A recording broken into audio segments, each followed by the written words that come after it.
Yeah, in last we discuss about the right to exploitation, and we discussed that according to that the slavery is banned, and as well as bigar is banned, and also for below the 14 children are not allowed to work.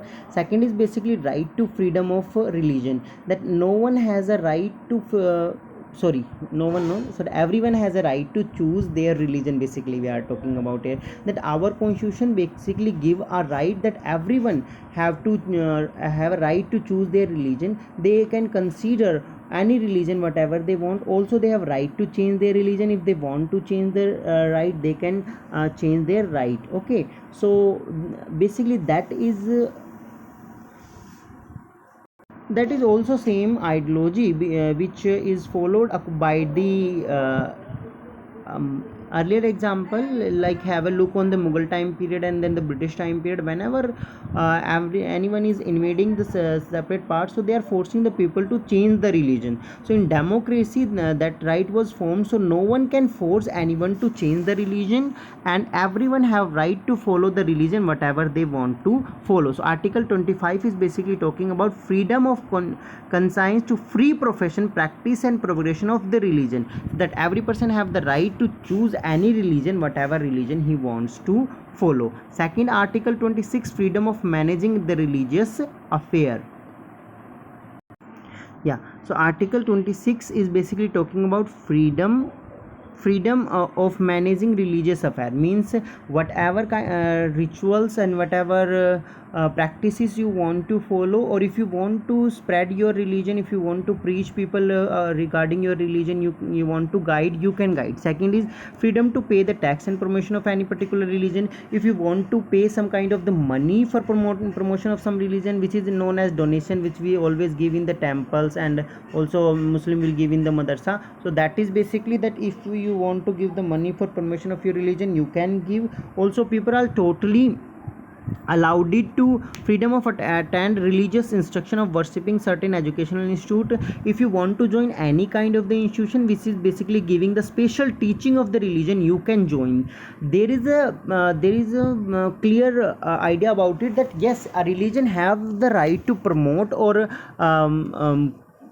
spread the idea of their religion to the people, but they can't force anyone to join the religion. Forcing a people or convincing a people is totally different. Okay, if any religion is preaching people and they are convincing them to convert the religion, so constitution is not stopping any person to convert the religion. Constitution is giving the authority. If you want to change the religion, you can change, no one will stop you. But the thing is, no one can force for that. They're supposed to convince according to their religious ideology. If the person is attracted to the toward the religious ideology and he wants to join the constitution, then it doesn't matter, a person easily can join the religion. Also there is a idea that the right to freedom of religion is not about that government will not interfere in your religion. There is a provision of interfering of the government. Why? Because sometimes there are also some kind of the ritual or practices, you can say, which is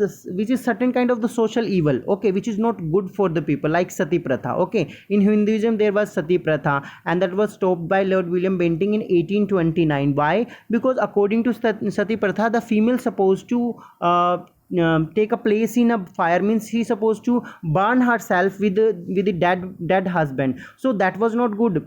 Already a person is dead and you are burning another person because he is dead. So it was not a right practice in according to the religion. So that's why the constitution also have some power to interfere in the religion to stop certain kind of the evil. And according to me, that's supposed to be necessary. But if it will be not that every person will use the religion to create certain kind of the norms which will be not good for the humanism. So right now we don't supposed to follow the religion, we supposed to follow humanity and humanism. And according to humanism, a law supposed to be participate in the that kind of the social evil, because only a law can stop it. Might be after imposing a law, that change will be not occur in a fixed time period, but slowly it will change the society. So to change or reform a religion, a government or a law can interfere in the religion, you can also supposed to need no means there should be a limitation of the freedom of the religion, because if there will be a not limitation,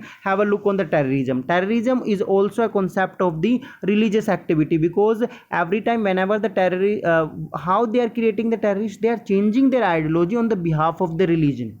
If they are creating that kind of the thing, you're supposed to stop. Okay, so everything whatever is related to religion, it's good until it will not harm to the society. If it is creating any harm or any harm to the another right, that's supposed to be stopped. Sati pratha was also a harm of the right to liberty and life. We already discussed that every person have a right to live if he want to live, he can live. So sati pratha was against to them. So if there in if any religion and following any kind of the tradition which is against the another other fundamental right, or which is a social evil, that time the constitution have the constitution have to put a limitation on the religion. But otherwise you have a freedom of choosing your religion. You can choose your religion, you can manage the affair related to that, you can promote your religion, you can give them money for that, and also you can join any institution which teach about your religion.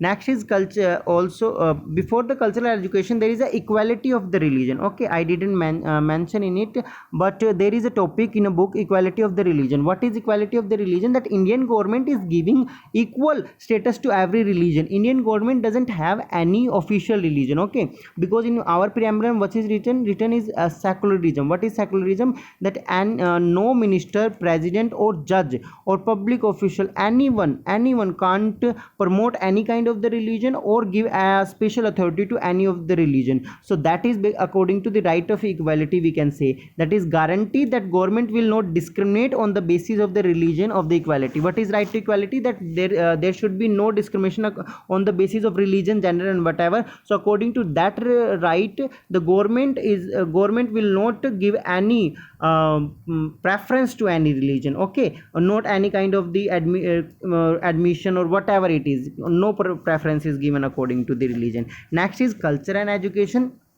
That basically India is totally diverse country. There are many states in India and different cultures are there, different languages are there, different dress, foods are there. So for to protect that kind of the vast diversity, you supposed to give the right to the people. So because they are in minority, if you have a look of the northeast, there are different tribe in Nagaland, and there is different language in that, so they have right to preserve their culture. Okay, whatever they want to, for if they want some kind of the protection and law to preserve that, then that time the law will have to preserve them. Also right to minority of establishing the educational institution, and for that, if for preserving their tribal means have a look on the Naga, if they want to preserve their tribal language and tribal literature, and for that they want to establish any educational institute, so they can teach that same thing to their next generation, so they are allowed to make that kind of the institution also. So government will help to establish that kind of the institution, that is totally legal. Okay,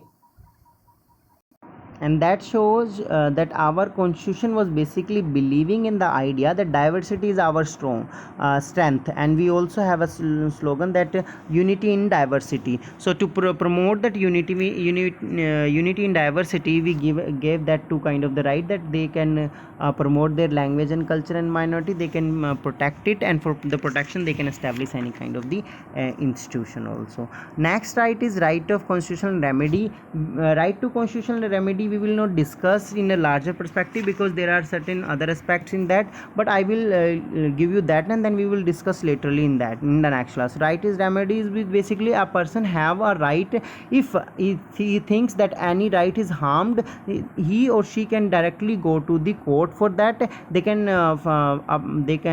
means they can file a case against that, and they can fight for that. What is the certain kind of writs and other things are related to that, in next class we will discuss about that. Thank you, have a nice day.